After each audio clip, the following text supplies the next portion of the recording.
Hello everyone, welcome to IIM Create YouTube channel. I am Dheeraj from ESL here at IIM Calcutta, and it's a great honor to host this session alongside Professor Aditi, Professor Ritu of Marketing Domain, Professor Balram of Operations Domain, and he also Ms. Namami from IIM CIP. And it's my privilege to introduce our speaker, our own alumni, Ms. Kalyani Amilineni, founder and managing partner of Amil Ventures. Kalyani brings with her over 15 years of international experience spanning management, consulting, strategic marketing, fundraising, and MSME development. She has previously held internship roles at global organizations including Wipro, HCL Technologies, Convergys UK. Her academic foundation is truly exceptional. An MBA from her own IIM Calcutta and MSc in Business Analytics from Manchester Business School in UK. A B.Tech in Mechanical Engineering from JNTU Hyderabad and an MA in Carnatic Music. A unique blend reflecting her analytical depth, leadership capability, and artistic excellence. Over years, Kalyani has been recognized for her contributions with several prestigious honors, including being named among Asia's 100 Women Power Leaders 2023, receiving Iconic Women Leader Award 2021, being recognized as Women Super Achiever by World Women Leadership Congress 2020. She has also been appreciated by distinguished leaders in India, UK for her excellence in leadership, cultural representation.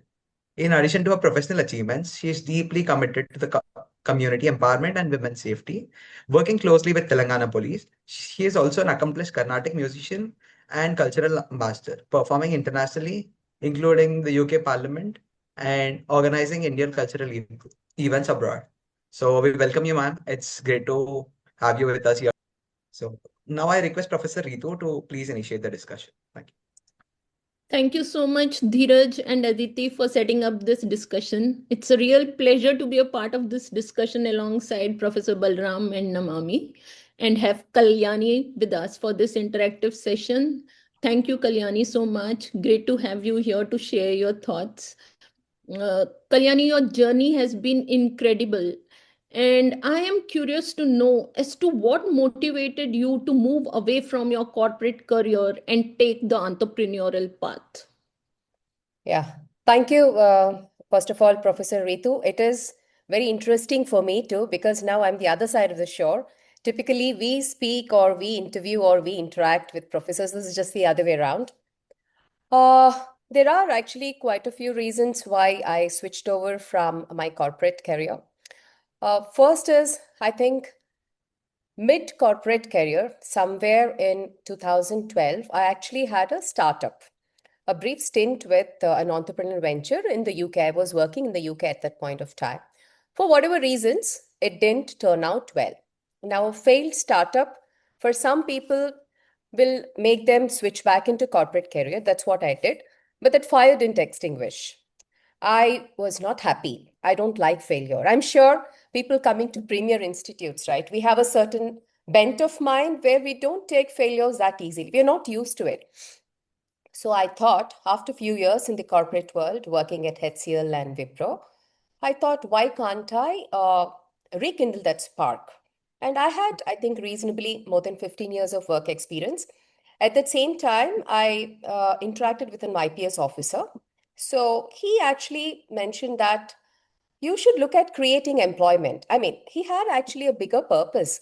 So it's not just we becoming successful, but he said there is a much noble way, creating employment. So you've been working in good organizations. So that's the second thing. Third, I have, if you can see my journey, somewhere I felt that I have neglected my musical career. I am a pretty, if it's just music, I could have accomplished much more. So that was there at the back of my mind. I thought if I come out and take up a consultancy, it's not easy, of course, an entrepreneurial journey, but I would like to amalgamate both my music and management. And that's one of the another reason why I took up being an entrepreneur. And I'm pretty happy with it. Maybe Professor Ritu, I could have done it maybe 5 years earlier, but no qualms about it. I think everything has a certain time and it's destiny. No, very interesting, Kalyani. I'm sure your journey will inspire many students to make this shift at some point in their careers. That's wonderful to hear. Yeah, thank you. Also, Kalyani, can you share the story behind the inception of Amil Ventures? What gap did you identify in the consulting landscape at that point in time? And also, how is Anil Ventures currently differentiating itself from larger firms and traditional players? Okay. So once I decided to start something on my own, honestly, I didn't have an idea what to. Professor Ritu, I'm not a technocrat, right? I'm not building products or I'm not into the AI world, right? So my core competence is marketing. So I'm very good in, but what exactly do I need to do? I have very good, powerful networking, right? That's my strength. Whatever, thanks to my IIM Calcutta pedigree, or I think I'm a pretty social person. I just build up, I forge connections, meaningful connections. It's not just the high and by, right? By virtue of my music, I built a very good network. But what is a product? Actually, I took a while. I think 3, 4 months I was kind of hibernating. I was just thinking, then something came to my mind, which is environment, social, and governance reporting, which is actually a gap now. I think it's catching up big right now. In the next 3, 4 years, companies are going to implement more and more. So I tried with that. And then there is also SME IPO, small and medium enterprises IPOs, right? These were the two verticals which I envisaged to start. So honestly, and of course, the growth strategy mainly with the focus on marketing, because my core competence was marketing, Professor Ritu. But what happened, I think, with the evolution of maybe 6 months of time, when I interacted with a lot of companies, we created a database, we started reaching out. People were still not ready for the ESG kind of reporting. Now, all the big companies were going to the top consulting companies. They didn't want to go to the boutique. So it was very difficult to entrench. So what I thought was, okay, let me take up the growth strategy. And apart from marketing, again, marketing is a very crowded world. You know, right? It's an intense competition. So I had to differentiate. And then it struck to me because I worked after coming out from Wipro as a large deal marketing lead.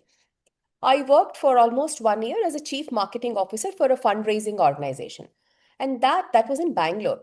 And that was, I felt fundraising, but that was only focused on startups. Now I need to create some kind of area where the competence was there. What I observed is either startups are there where they can raise funds, a lot of government based incubators and all, or the private based fundraising ones.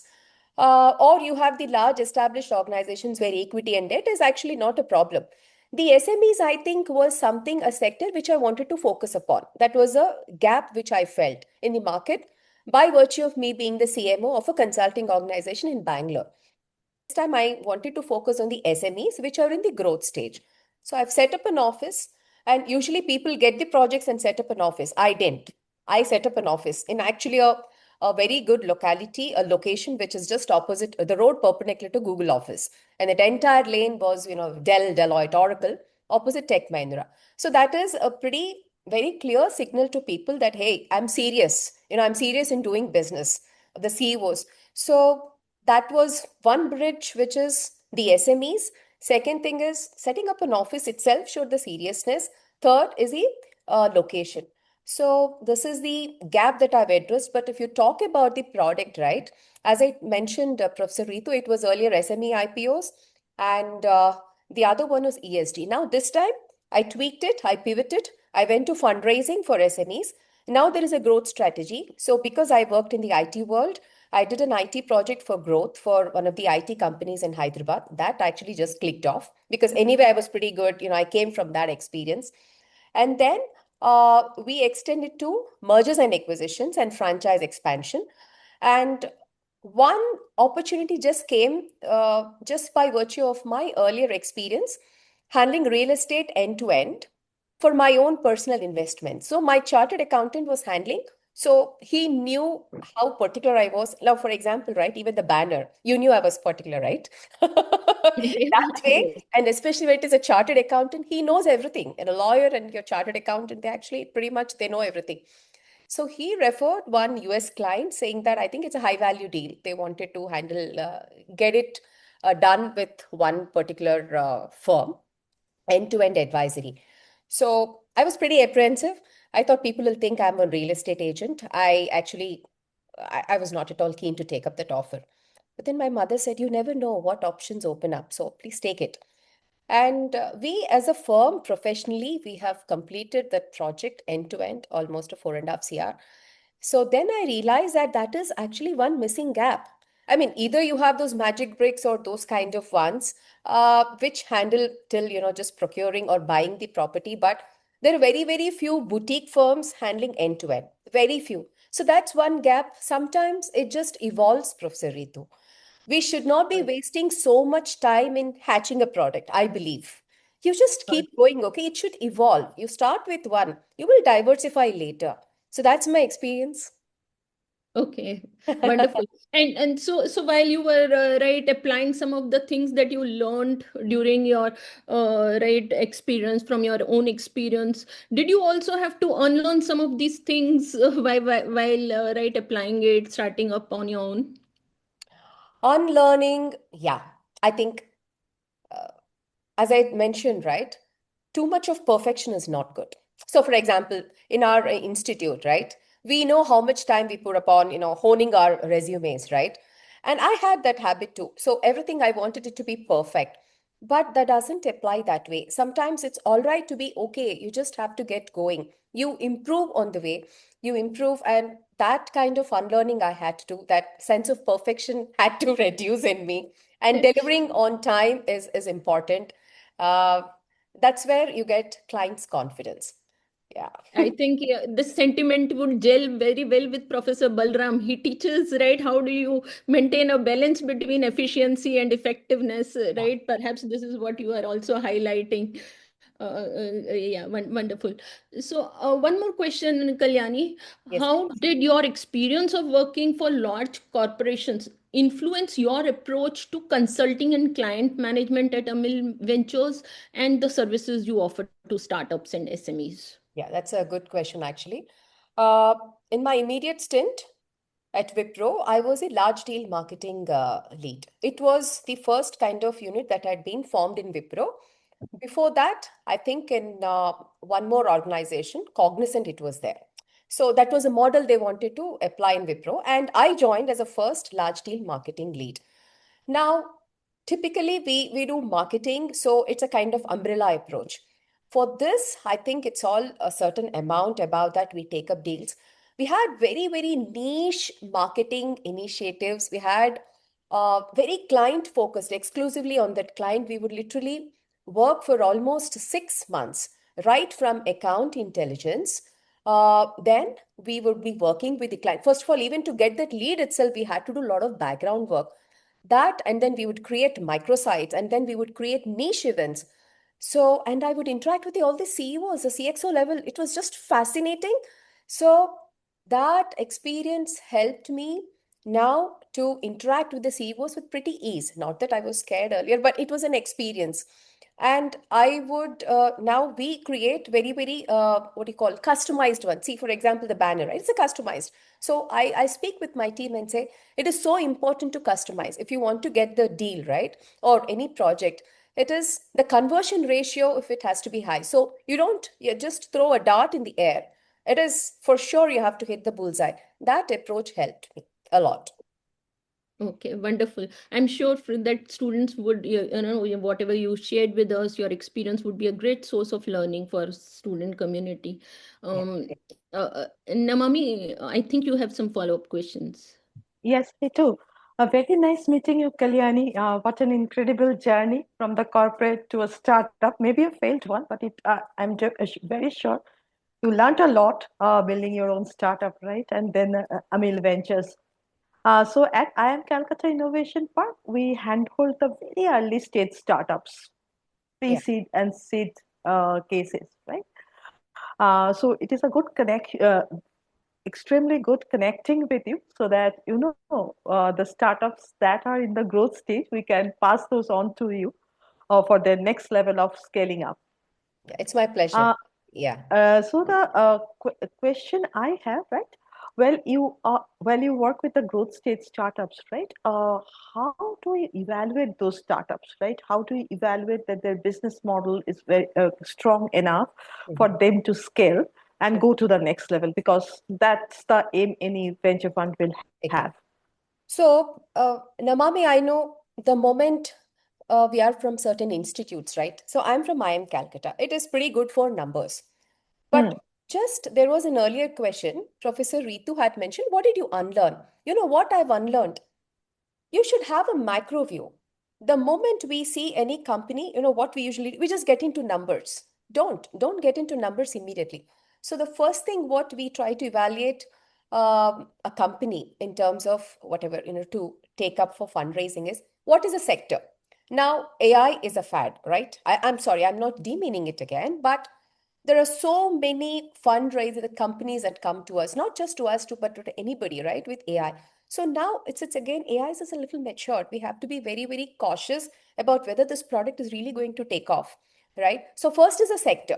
Now we understand. So for each of the sectors, we have prepared certain benchmarks or how successful is it, right? So that is the first one. Second is we look at the profile of the founders. I think the intentions of the founders is the most important. Even if you don't have a good team, it's okay. We will help in building up.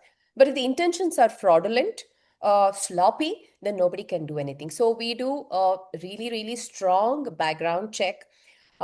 We do that. And I think these two are the most important. Rest, of course, finances matter. I think, yeah. Yeah.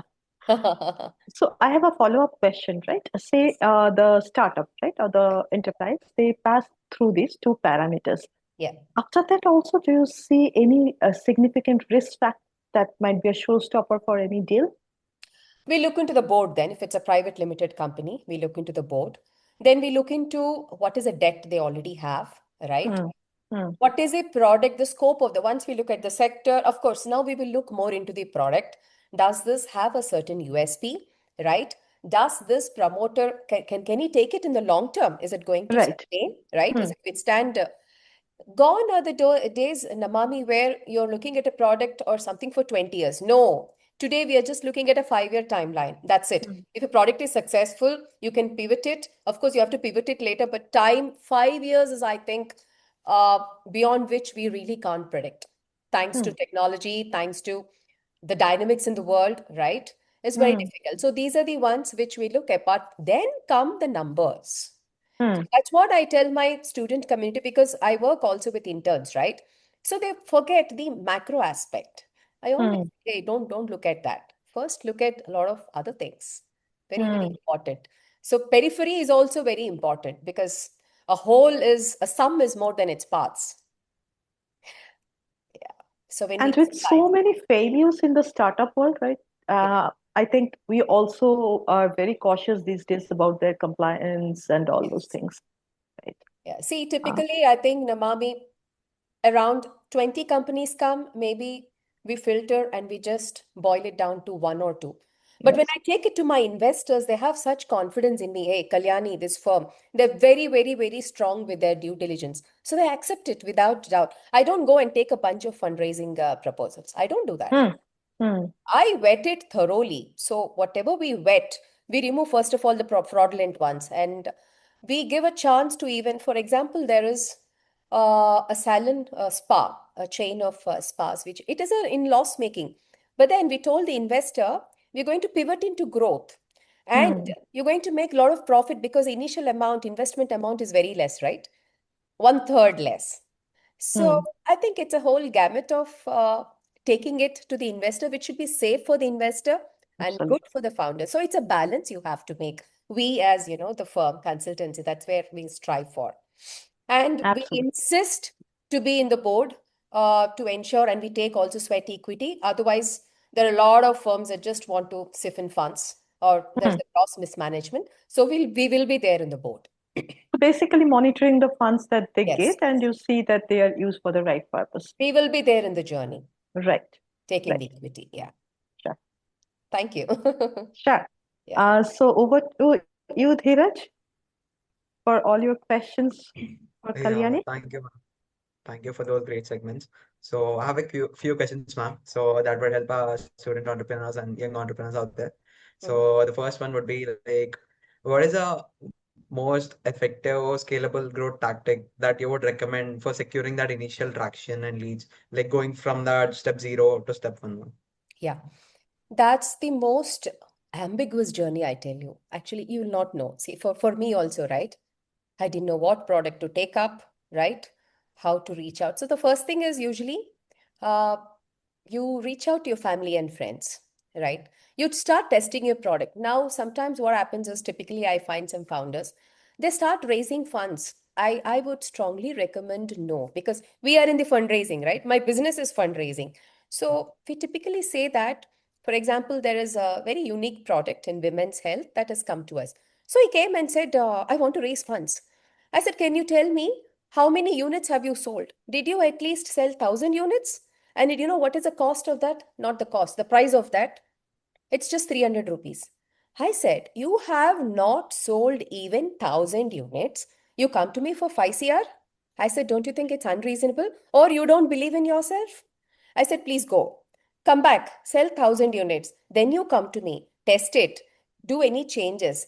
So this is what I tell people. So it's a kind of, the moment any product comes, they want to go for fundraising and then it just goes bust because you're not testing the market. So I say that first you reach out to your family and friends. If it's a B2C, right? B2B, you can't reach out, but you have the connections, right? So ours is a B2B. I've reached out. So especially government projects, there are so many government projects who are looking for, pro bono. I have done one, which is Mahua project for the tribals in a very, very remote, in a tiger reserve. I have gone there along with my, team members. So we slept, and in the night we were so scared where the tigers will come because they don't allow people to come out of it. It's a tiger reserve. So Mahua is a plant which is used for liquor, but government is actually trying to encourage, instead of liquor, they're trying to divert making Mahua laddus and all. So that's a free project. But the moment you finish a free project, then you go to others and say, hey, I've done it. Now it doesn't matter if it's a free project or not, right? For them, it doesn't matter. We have got a government project, and that just opened a door. Then I've done an IT project. Then you've done a real estate. So what is important is we are testing ourselves. So you have to give that time. Don't be in a rush. Please, everybody today wants to go to IPO. I mean, that is why you see so many failed startups. Why? 20 years back, this was not the scenario. When there were not many fundraising avenues, right? People would bootstrap, correct, Dheeraj? People would bootstrap, they would Yes, yes. work hard. Now it is easy money. So swindling also has become easy. Ethics just totally dipped down. So it's in a pretty bad world, I would say. I'm not being very pessimistic, but that's the kind of scenario we are in. So I would say first, test the product, give it time, 1 or 2 years. Then you scale up. The next level, should be like, leaps and bounds. The next one, take a big leap. And then the next. So don't be in a rush. And you have everybody, right? So the moment you're a founder, you will advertise yourself as a CEO. Now, I've never done that. If you see, I'm a managing partner because I have a certain legal entity, right? But people write CEO. That puts a lot of pressure on the youngsters, right? Don't be under pressure. You have to climb where you're going to be standing rock as a rock, but not tip down. And I think that's the message I give, and that's what I'm following. I'm going at a pace where I'm comfortable, where I'll be ready for the next scaling up. I'm not in a rush. It's all right. I'm the master of my, pace of success. I don't care of what people think. And I enjoy every bit of it. Yeah, Yeah. yes, Any ma'am. more Yeah. questions? Yeah. Yeah. So moving on to my next question. So, like as we all know, like entrepreneurship journey is quite tough. Things go wrong often. So, like, what's your personal strategy for staying positive and learning from the mistakes? It is pretty tough. It gets, kind of depressing, I would say, especially with people around you, right? Uh, just now I've said that you are your master. So philosophy. For me, spirituality. So it's not belief in any religion, but uh, reading books on philosophy, spirituality, I think they provide you that support and succor. And next one is music. I'm a musician, right? So if I'm really kind of low, I just take up and I start singing. Or I go for every Saturday or Sunday, once in a week, I make it a point to attend music concerts, whatever, whether it's Carnatic or recently I've attended the A.R. Rahman's concert. Can you believe? Because I could just attend the last half an hour in Hyderabad because of traffic jam, the ridiculous traffic jam. I actually went to Pune to attend. So I took a flight to Mumbai and then took a cab to Pune. Of course, I'm going to write about it. That's a kind of, for me to unwind. Music truly, truly can unwind you. So develop some healthy hobby which you can be proud of. I can proudly say that, music is my kind of where I can just rejuvenate, right? Build up healthy pursuits where you can just unwind yourself. It's all right. Business, you'll have your ups and downs, and that's there. So that's my message. Anything else, Yeah, Dheeraj? even I was there for that A.R. Rahman concert in Hyderabad. Yeah, traffic jam was quite bad. So So moving, I immediately wrote to Ramoji Film City, the yes, CEO, the commissioners. We took it to the media. See, we had to do our bit, right? Now we all think that, hey, what am I going to do as a single person? Then I mobilized our entire IIM Hyderabad. I said, guys, come on, you have to write. Come on, take it to Twitter, take whatever X. Then I went to Pune. I said, I'm going. So the kick I've got, that kick what I've got in that concert, it's enough for the next 1 year, and I'm a happy person. So it's so important to be indulging in meaningful pursuits, hobbies also apart from your work. I mean, you love your work, but you can't be doing it 24 hours, right? yeah, So good. We'll yeah, catch up then for other concerts, Dheeraj. sure. So yeah, man. So moving on for our aspiring women entrepreneurs. Yeah. So what is the most important single piece of advice that would you would give for them, the women entrepreneurs like who are entering the startup? See, how much ever we say women and men are equal, there is a certain biological difference, right? Because of the biological difference, there are certain hormones which act more. And by virtue of, I think, thousands of years of whatever in India being a patriarchal society and we evolving, there are certain differences. And only a woman can have children, so it's not the man. So there is a certain difference. I can Yeah, say difference. I don't say disparity. There is no disparity. So we need to understand that. And I would say there are certain, I would say, hindrances. I don't say hindrances for women much more than a man, because a man can just afford to kind of, I don't say neglect, but he can afford to, whatever. It's a society is made up that way. For a woman, I think it's so important, at least for me. Please, again, I don't want to argue with the so-called feminists. I'm just being myself. This is my view. I reiterate, this is absolutely my view only. The support system, when we are having a startup, right? We need to ensure that there are certain ones which we are fulfilled. Only then our mind is free. Otherwise, you can't be juggling. It just brings a lot of stress and pressure. There is no need to. I respect homemakers. So when I had a failed startup, I think for some period I had to be at home or not at home. I was confined. I was not going.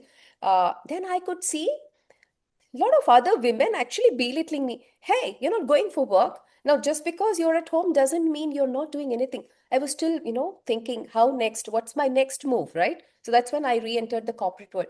So that had taught me to respect homemakers. They make the family. It's perfectly all right not to do anything. That's your wish. Nobody is feeding them, right?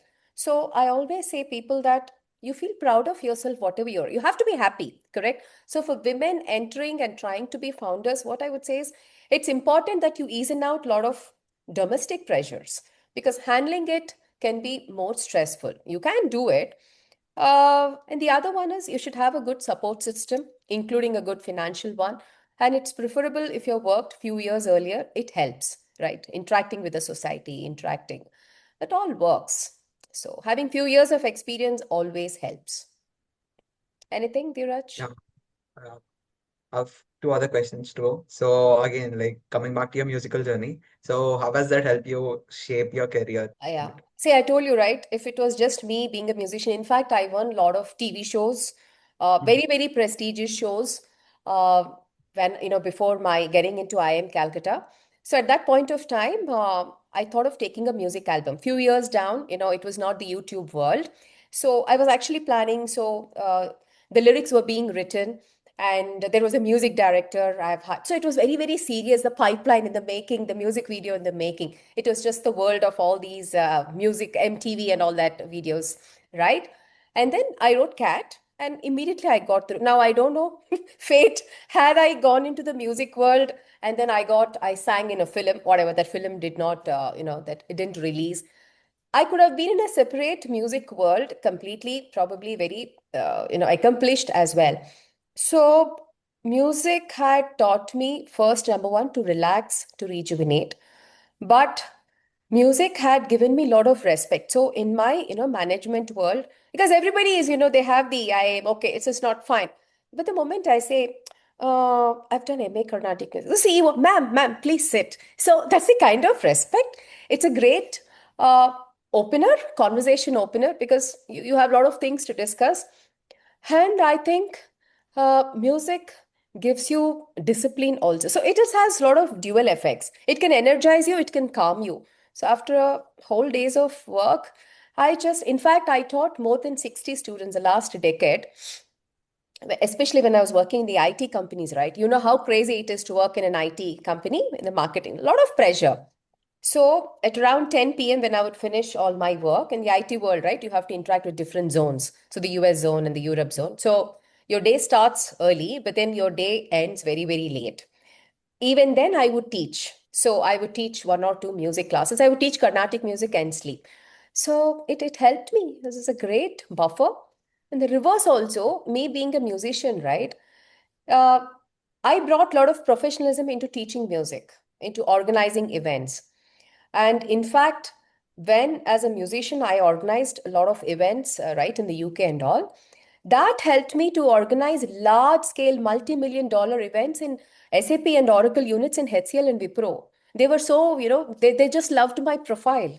So it helps. In fact, not just that, Dheeraj, any experience never goes waste. You should know how to leverage. That's all. I'm not talking about music. Whatever passion or hobbies you build up, right, there is always a transferable part. You just have to explore yourself. You have to understand yourself. So you conquer yourself, you conquer everything. True, true. Yeah. So yeah, ma'am, one last question as you are here with us here in Joka, though virtually. So going back in timeline, so what was your like prominent memory of yours in Joka campus that you would like to share? There are many. In fact, in the Joka campus, how many students go for boating in that? Do they go? No, ma'am, I've actually they've done. stopped. So I've done. They've stopped. So I was the adventurous person. I would catch hold of those people, right? I think that fishing people. So we just go boat around. But there was a very, very a great lesson that I've learned. So in my first year, I was pretty easygoing. Whatever my music, I had a lot of friends. See, sometimes if you're very social, you have a lot of, it distracts you. It distracts. It has distracted me. I'm no exception. So I was just in that fun kind of, and I got a very pathetic CGPA. Then truth hit me. I thought, hey, this is not me. So my father was very unhappy. He would have scolded, I would have felt happy, but he just said, that single thing. I thought, oh my God, it just pains. He didn't scold me. And so then I thought I should take my, ACADS more seriously. And in the second year, right, it was all seriousness, all the projects, all the ACADS. Just at the start of the second year, I had to go out with my friends to Sikkim. That was a pivoting point. So some small little difference I had because I was just late and we missed the train, okay. And all of us had to take the bus. Such a painful journey from, I think, where till Gangtok, Siliguri, from Really. Calcutta to Siliguri. Oh, it was one of the most horrible journeys because the bus was pretty old. And so we missed the train because of me. Right, whatever. And after coming back, my friends we were pretty annoyed. I said, okay. So I would just shut the doors now. I thought I will isolate myself. And that time I got CGP of 7.6 because of my isolation. And then I think I got a pretty good CGPA. So I did all the projects. I was so angry on my friends, right? So in the group projects, I would do most of the work because I was very angry with them. So not just one person's work, I would do the work of three people. But it taught me a lot because I was just handling everything, right? And at the end, what I realized was wherever it is, your core purpose should not be diluted. What did I come for, right? I came for studies. Now, Professor Balram was mentioning about attendance, right? It was emphasized or enforced from next year. That's okay. Why did you come for IIM Calcutta? Fun is fine, but fun should be 10%. So that taught me invaluable lesson, and thank you. It's my temple of learning, IIM Calcutta. It brought me all the discipline, all the rigor. Today, when I just interact with people, I just have to say I'm from IIM. Over. That's it. So the expectations, what they have, right? Of course, you live up to the expectations too. So we should be grateful of this platform and pedigree. That's all I would say. Anything else? Professor Balram is Yeah, all yeah. smiles, I think, when I'm speaking about attendance. I'm all smiles from the beginning. Is it? I didn't see. I was just focused on whomever I was speaking to. Yeah, yeah. Yeah, thank you for those insightful answers. Now, for the final segment, I request Professor Balram to conclude the Sure. session. Yeah, Kalyani, I really enjoyed this interview. It's fantastic. And the music world's loss is clearly a gain for the entrepreneurship world. I'm sure you're making big changes out there, and coming years we will get to hear more about what you're doing. Thank you. And it was also very interesting to see how the transition you have made, and you have at the same time not also lost your passion for music, and you continue to have that as a very strong hobby. These are all very nice to hear. And as a faculty who was there when you were a student here, and when I see the journey you have made, it clearly makes me as a faculty so happy to see the progress of one of my students, though I didn't get the opportunity to teach you directly. And at the end, the smiles, of course, increase from my side because of the message you have given. I hope this video will be watched by all the students, not just from the point of view of the entrepreneurship aspects, but also certain themes which I feel are very important: discipline and the purpose for which you are into something. Not to forget all those things. So let me, on behalf of the IMC CEI, as well as IMCIP Entrepreneurship Cell, and very importantly, your alma mater, IIM Kolkata. Thank you on behalf of everyone out here. Great to have you today. Thank you. Thank you so much, Prof. So yes, my musical journey now, it's going to a next leap. So I'm planning, in fact, to start one Carnatic fusion band in Hyderabad. So I want my management and music to go together, as I said, right? That's one of the reasons. So thank you, and I want your wishes. So, Good luck. extempore, if you're fine with a 1 minute rendition, 1 or 2 minutes rendition, the floor is yours. Oh my God. We just attended the A.R. Rahman's concert. Dheeraj, you know, right? One of my favorite songs is Choti Choti Asha, right? So it's a small desire you have. I am not very conversant in the Hindi part, but since all of you know the Hindi version, you can relate it. I will just quickly sing it in Telugu. You can just, that really relates to me, Choti Asha.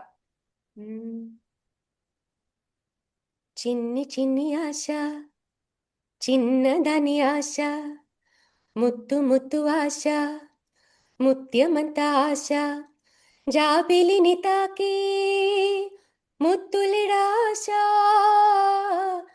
వెన్నెలకు తోడై ఆడుకొను ఆశ